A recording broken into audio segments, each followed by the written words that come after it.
Good morning, beautiful people. Marie Alessi here. I have to say, it always takes me a couple of moments to come back home, come back to self when I run the healing retreats. And we have literally just finished our healing retreat yesterday, and I am still in a bit of a zone, as you may see.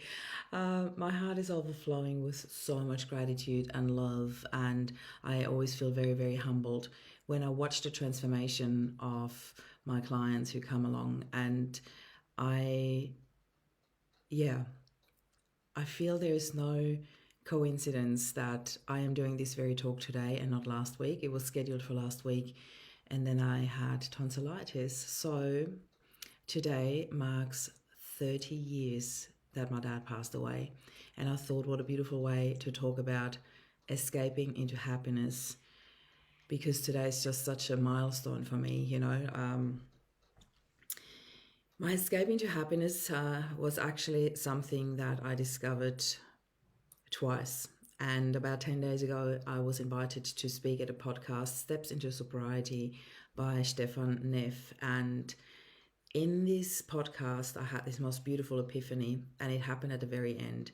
And I'm always very, very grateful when I walk away with an epiphany by triggered by somebody else. And Stefan asked me this very question at the end because of his podcast being about sobriety. He said, I deal with a lot of people who escape into either alcohol or drugs, or sometimes, unfortunately, people escape into suicide. And he said, did you ever have an escape? Did you ever escape from your adversity? And the minute he asked me that, I said, yes, I escaped into happiness. And I thought I really would love to share this with you, how that came about and how I felt about it, because leading up to this interview, about 5 weeks prior, my father-in-law passed away, and I had a lot of moments of being triggered and walking down memory lane and thinking about how I dealt with my dad's passing 30 years ago, how I dealt with Rob's passing a bit over 4 years ago now, and how I dealt with Ottavio's passing. 3 father figures in my life, my own dad, our kid's dad, and then my husband's dad. And I looked at the differences, and there were huge differences in the way I responded, in the way I dealt with it, because I had changed so much over the years. I had learned a lot, and I had healed a lot. And trust me, 30 years ago when my dad died, I was not equipped to handle it. I was not given any tools. I had no idea how to cope with a huge loss in my life.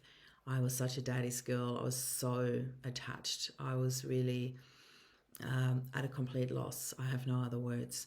And leading up to Rob's passing, I was gifted a lot of things along the way. I did my training in mindset coaching. I had over 7 years of actually training with people and teaching people how to shift your perspective, how to change your mindset along things, how to focus on the positive, how to create what you want, and how to make choices. And that was partially, or like hugely, Rob's doing in my life, the teaching me about choices. And when you look back, it's often such an amazing epiphany how your life unfolded up until an adversity. And when Stefan asked me that, did you escape into something? I had already dealt with that thought quite a bit in terms of, was it an escape for me in going into happiness, focusing on happiness, and really holding on so tight on wanting to create a happy life for the boys and myself. Also because I had promised it to Rob, and we had promised each other, if something was to ever happen, that the other person would take the boys and create the happiest life possible. Yet for us, it was theory. We never thought that that would actually happen. So when it did, I held on to that. I held on really tight.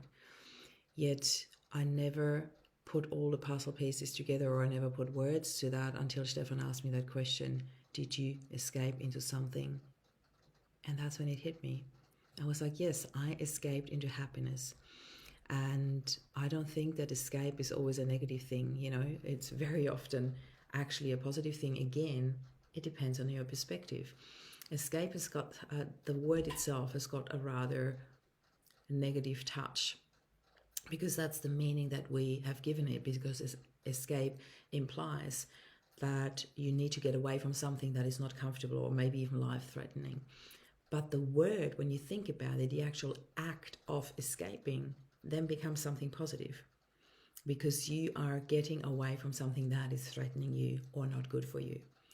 So I really sat with that epiphany that I had, and I thought, how beautiful is that I did make the choice to escape into happiness, that became my safe haven, my North Star, my lighthouse in the dark. I really wanted to be there. I wanted to guide the three of us there. I wanted to guide us into happiness, and I felt truly guided by Rob. I have no other words to describe that than I felt that he was guiding us along the way all the time, every step of the way. I never felt that I was left alone on this journey. And it's really interesting because we talked about this concept of he or she left me behind quite a bit over the weekend at the healing retreat. And the thought crossed my mind once, I have to admit, but I never really saw it as such. I never saw as Rob left me behind. And so when I made my choice to move forward into happiness with the boys, I didn't know how to. I didn't know how to just flip the switch. And there is no flicking a switch from positive to negative when it comes to grief, when it comes to adversity. This is another thing we talked a lot about at the retreat, that creating that space in between, positive and negative, that space in between my husband died and I can be happy. There is that and in between, not but, not despite of, there's that and. My husband died and I can be happy. Yet there is this huge circle, this huge space, this huge field in between that it takes walking through, crossing over, to get to that space where you can actually allow positivity, happiness in. So I knew it was my North Star. I knew it was my focus and my direction. And I have now also realized that it was an escape for me, because I didn't want to stay in that excruciating pain that I felt when I heard the news about Rob's passing. That excruciating pain that I felt when I had to tell the boys, and I held them and they cried with me and they screamed. I did not want to stay there, and I don't think anybody can hold it against me. And it's a natural instinct that when your kids are in pain, that you want to take them and get them out of that pain, that you want to take them and run, that you want to take them and heal them and, dress their wounds and create the most positive environment for them and for yourself to heal and to feel better. And I so often use that comparison, and I want to mention it here again. When you cross a field of wounded soldiers and you see them bleeding and in pain, you see their wounds, your first gut instinct, your number one thing that you do is you seek help, or you dress the wounds, or you make sure that you rinse them or clean them up in any sort of way. You do whatever you can to address or dress the wounds, or to get help, to get nurses in, doctors in, or to get them to a hospital. You do everything you can. Yet when it comes to emotional wounds, when it comes to grief in particular, people often walk past you and go like, oh, you're doing really well, a little bit more suffering there, you're almost at the 1 year mark. And there is all these labels that come up and expectations of when you're supposed to feel better and when it could be potentially hurt a little bit less. But who are you to make those rules?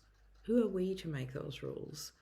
Why don't we just take them, just like physically wounded people, and take them across that field, help them across that field, help them across that field of healing so they can feel happy again, and support them along the way, help them with their escape out of the pain into happiness, into joy, into love. I know that it is possible. I'd love for you to tell me in the comments below what your most important takeaway was from this video. I'd love for you to share it. If you're watching this on YouTube, please subscribe and switch on the notification bell. But I'd really love to hear from you. Leave me a comment. What struck you the most And I'm sending you so much love.